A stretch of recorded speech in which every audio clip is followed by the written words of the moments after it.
Corona काल में अगर किसी चीज पर सबसे ज्यादा बुरा असर पड़ा है तो वो आपके बच्चों की पढ़ाई पर पड़ा है। बीते साल कोरोना महामारी फैलने के बाद से स्कूल्स को कई बार बंद करना पड़ गया। कहने को तो ऑनलाइन पढ़ाई हो रही है, लेकिन उससे बच्चे ही सबसे ज्यादा परेशान हैं।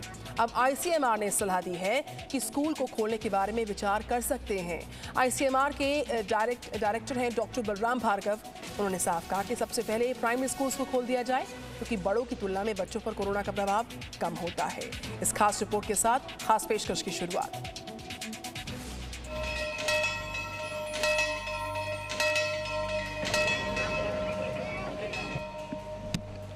कोरोना काल में छात्र छात्राएं स्कूल की घंटी की आवाज सुनने को तरस गए हैं। कोरोना महामारी की पहली लहर के बाद बच्चों के लिए स्कूल खुले थे, लेकिन दूसरी लहर में स्कूल फिर से बंद हो गए। Indian council of medical research ICMR के एक बयान के बाद देश भर में प्राइमरी स्कूलों को खोलने की उम्मीद बढ़ने लगी है। आईसीएमआर के डायरेक्टर डॉक्टर बलराम भार्गव ने कहा है कि देश में पहले प्राइमरी स्कूलों को खोला जाए, उसके बाद सेकेंडरी स्कूलों को शुरू किया जाए। डॉक्टर भार्गव के मुताबिक बड़ों की तुलना में बच्चों पर कोरोना का प्रभाव कम होता है, क्योंकि छोटे बच्चों की इम्यूनिटी ज्यादा बेहतर होती है।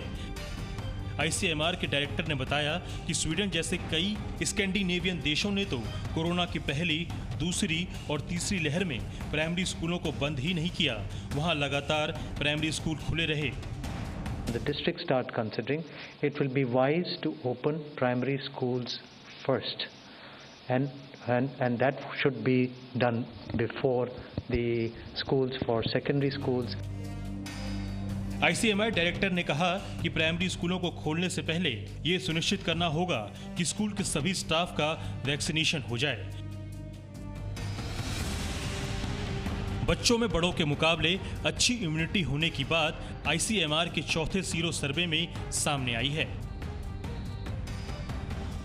21 राज्यों के 28,975 लोगों और 7,252 हेल्थ केयर वर्कर पर सर्वे किया गया। इस सर्वे में 6 से 17 वर्ष के बच्चे भी शामिल थे। सीरो सर्वे के मुताबिक आधे से ज्यादा बच्चों में एंटीबॉडी मौजूद थी। सर्वे में पाया गया कि 6 से 9 साल के 57.2% बच्चों में एंटीबॉडी थी। 10 से 17 साल के बच्चों में 61.6%, 18 से 44 साल में 66.7%, 45 से 60 साल में 77.6%, 60 साल से ज्यादा उम्र के लोगों में 76.7% एंटीबॉडी मिली। सीरो सर्वे के मुताबिक 68% लोगों में एंटीबॉडी मिली। ये सर्वे जून से जुलाई के बीच किया गया है, यानी ये सर्वे उस वक्त का है जब दूसरी लहर का पीक खत्म हो चुका था। Children can handle viral infections much better than adults. Young children, it has been established, have lower number of receptors. That is, the ACE receptors is much lower in children where the virus attaches. ICMR जहां primary school खोलने पर जोर दे रहा है, तो वहीं अब अलग अलग राज्यों में हायर सेकेंडरी लेवल की कक्षाएं शुरू करने की प्रक्रिया शुरू हो गई है। कोरोना की दूसरी लहर में कोरोना के केस कम होने पर पंजाब सरकार ने 26 जुलाई से स्कूल खोलने का फैसला किया है।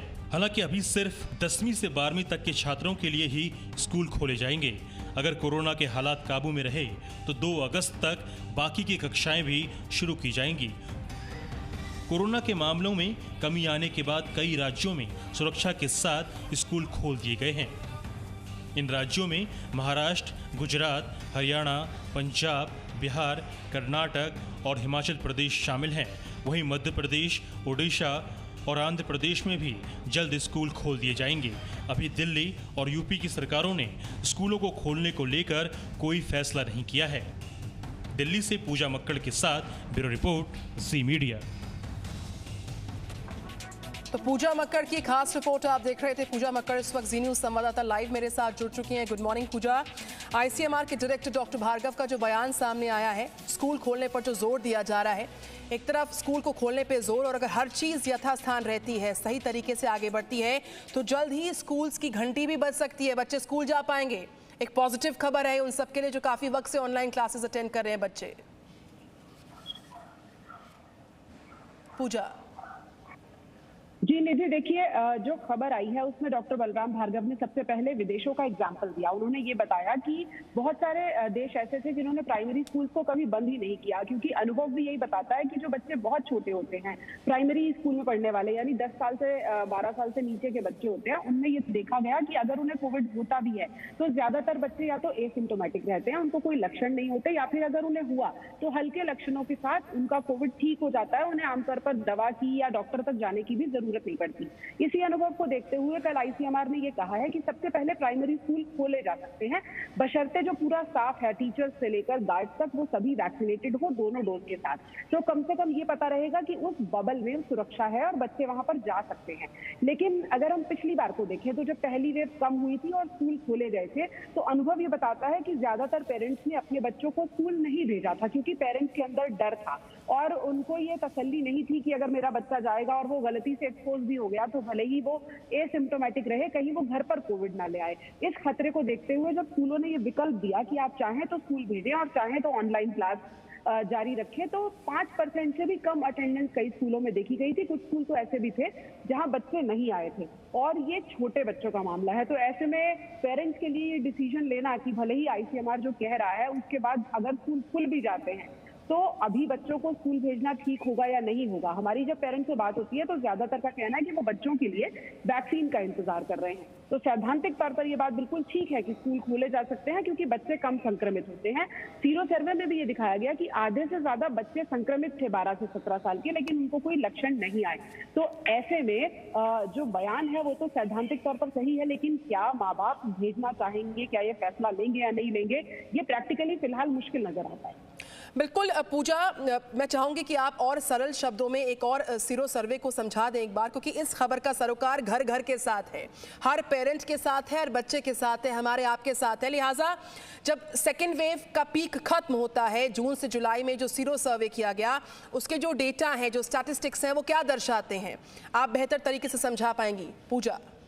बिल्कुल निधि, जो ये सीरो सर्वे हुआ है, सीरो सर्वे में 2 चीजें निकल कर आई है। एक तो हेल्थ केयर वर्कर्स पर अलग से सर्वे का डेटा देखा गया, तकरीबन 7,000 से ज्यादा हेल्थ केयर वर्कर्स हैं। उसमें ये देखा गया कि 82% में एंटीबॉडीज थी, तो या तो उनमें वैक्सीन काम कर रही थी या फिर उनमें कोविड इन्फेक्शन हो चुका था।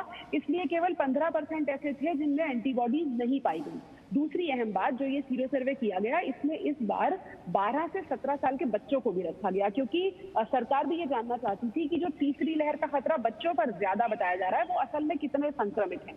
तो इस बार जो सीरो सर्वे हुआ उसमें 12 से 17 साल के बच्चों का जब अलग से डेटा देखा गया, उसमें ये पाया गया कि आधे से ज्यादा बच्चों में एंटीबॉडीज हैं, यानी कि उनको कभी ना कभी कोविड का इन्फेक्शन हो चुका था। बहुत सारे बच्चे ऐसे भी थे जिनके परिवार वालों को पता भी नहीं था कि उनको कोरोना है। तो इसी के आधार पर यह निष्कर्ष निकाला गया है कि बच्चों में या तो कोरोना होता नहीं है, और अगर होता है तो ज्यादातर बच्चे बिना लक्षणों के रहते हैं, उनको कोरोना का बहुत ज्यादा बुरा असर नहीं होता है। और इसीलिए इस सीरो सर्वे के आधार पर ये नतीजे निकाले गए कि बच्चों को अभी कंपैरेटिवली सेफ समझना चाहिए। तो सीरो सर्वे ये बताता है कि बच्चों के लिए अच्छी खबर है, अगर उन्हें कोविड का इन्फेक्शन होगा भी तो वो ज्यादातर मामलों में हल्के लक्षणों के साथ घर पर ही ठीक हो जाएंगे, उन्हें किसी दवा की जरूरत नहीं पड़ेगी। Presenting B News app, available on Google Play and App Store. Download it now.